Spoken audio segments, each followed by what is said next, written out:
ஒருத்தர் கேட்டிருக்காரு, ஒரு நேயர் நம்ம கிட்ட, நான் பேங்க்ல லோன் வாங்கிட்டு இஎம்ஐ கட்ட தவறின உடனே என்னோட ப்ராப்பர்ட்டி மேல ஆக்ஷன் எடுத்து அதை ஆக்ஷன் கொண்டு வர முடியுமான்னு கேட்கிறாரு. நிச்சயமா முடியாது. என்னன்னு கேட்டீங்கன்னா, உங்களோட லோனை வந்து என்பிஏவா அவங்க டிக்ளேர் பண்ணணும். என்பிஏன்றது என்னன்னு கேட்டீங்கன்னா, 90 நாளைக்கு நீங்க மேல நீங்க காசு கட்டாம இருந்திருக்கணும். அதை டிக்ளேர் பண்ண பிறகு அவங்க ஒரு நோட்டீஸ் கொடுத்து 60 நாள் டைமுக்குள்ள அந்த லோனை க்ளோஸ் பண்ண சொல்லுவாங்க. ஒருவேளை நீங்க க்ளோஸ் பண்ணாம விட்டுட்டீங்கன்னா ஃபர்தர் ஆக்ஷன் கொண்டு போவாங்க. அது வந்து நீங்க நினைக்கிற மாதிரி ஒரே ஒரு மாசம் டிஃபால்ட் பண்ணா வந்து நிச்சயமா ஆக்ஷன் எடுக்க முடியாது.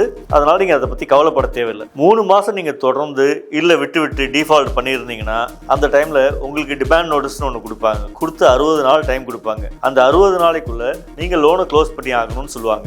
ஒருவேளை நீங்க க்ளோஸ் பண்ணாம விட்டா அடுத்த ஸ்டெப் போவாங்க. அடுத்த ஸ்டெப் என்னன்னா சிம்பாலிக் பொசிஷன் இல்ல பிசிக்கல் பொசிஷன் சொல்லுவாங்க. அந்த பொசிஷன் எடுத்த பிறகு மறுபடியும் வந்து ஆக்ஷன் நோட்டீஸ் விட்டு தான் பண்ண முடியும். அந்த ஆக்ஷன் நோட்டீஸ்ல இன்னொரு 30 நாள் கொடுத்தாவணுன்றது மேண்டேட்ரி. அதனால உடனே எல்லாம் வந்து யாராலையும் வந்து உங்க ப்ராப்பர்ட்டியை சேல் பண்ண முடியாது, நீங்க லோன் வாங்கியிருந்தாலும். ஆனா பேங்க்ல லோன் வாங்குறது வந்து நீங்க கட்ட வேண்டியது உங்களோட கடமை. அதுல இருந்து தவறிடாதீங்க. உங்களோட சிபில் ஸ்கோரை ரொம்ப அஃபெக்ட் பண்ணும் அது.